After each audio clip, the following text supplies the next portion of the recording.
Guys, andito po ako ngayon sa may recto. Sa likod po ito ng 168 at kami ay nagtitingin-tingin ng mga collectible items. So, pero ngayon ay nag-uulan-ulan, konti lang yung nakita namin items. So, nagmerienda muna kami dito. Sa tapat ito ng 168 Mall along CM Recto Avenue. So, ito, ang dami na ito, mga accessories, etc. Ang cellphone. Ayan. Hanggang sa dulo. And then, dito naman, mga kainan na. Kainan na siya. So, ito, ang aming lakwatsa ngayong linggo. Weekend. Tumingin ng mga collectible items. Pero, dahil nag-uulan-ulan, wala masyadong tinda. Siguro by next time, makakakita na kami ng mga collectible items dito. Sa may, lapit sa may 168 Divisoria Mall. I will start collecting na kasi ng mga collectible items. Like yung mga gamit ng mga 1970s, 80s, like Voltes 5. Pero kanina nakabili na rin ako ng ng telepono, lumang telepono. Sa next content na lang siguro yung ibang mga items na binili. Pero ngayon merienda muna ang peg namin dito. Ito sa may mga kainan nito nga. So, if you want to try a different kind of adventure here in Manila, just go here in front of 168 Divisoria Mall, and you'll see lots of items here that are not seen in other shopping options, like you know what I mean. So yung mga collectibles dito magaganda, pero dahil nga hindi kami masyadong bumili, gawa ng package yung ibang items walang choices, puro mga characters lang na mga maliliit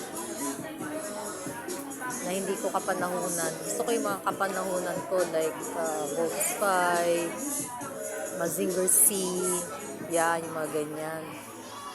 At saka iba pa, like yung mga Papay, you know. What else? Kayo, mag-suggest kayo kung anong pwede pang i-collect. Kasi hindi ko pa maisip pag items na gusto kong bilhin.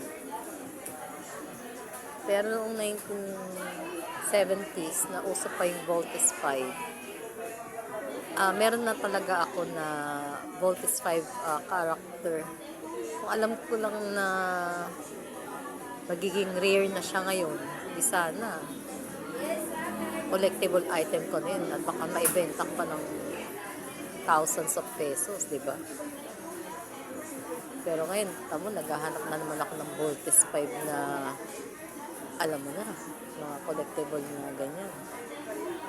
So, yun na for the vlog for the day.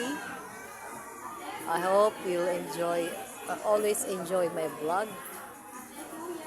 And just come here at Recto. Kung di kayo maselan, punta kayo dito. Bawal maselan dito. Para yung side of Manila. Ma-experience yung side of Manila. This side of Manila na hindi puntahin ng mga sosyal at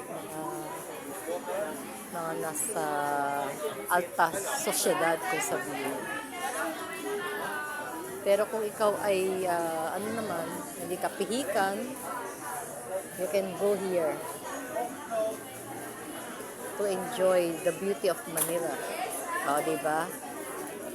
Dahil ako isang Manila girl at ako ay talagang since birth Manila na talaga ako. Wala akong probinsya. ayun, yun lang yung vlog ko ngayon. I hope you enjoy watching my videos about my content about yung mga ganito lang, kung ano, anik-anik lang, mga pasyal-pasyal. Okay? So, mamaya pupunta kami ng Binondo for our, ito yung mga kainan ng Palanda para makita nyo. Hanggang dun sa dulo.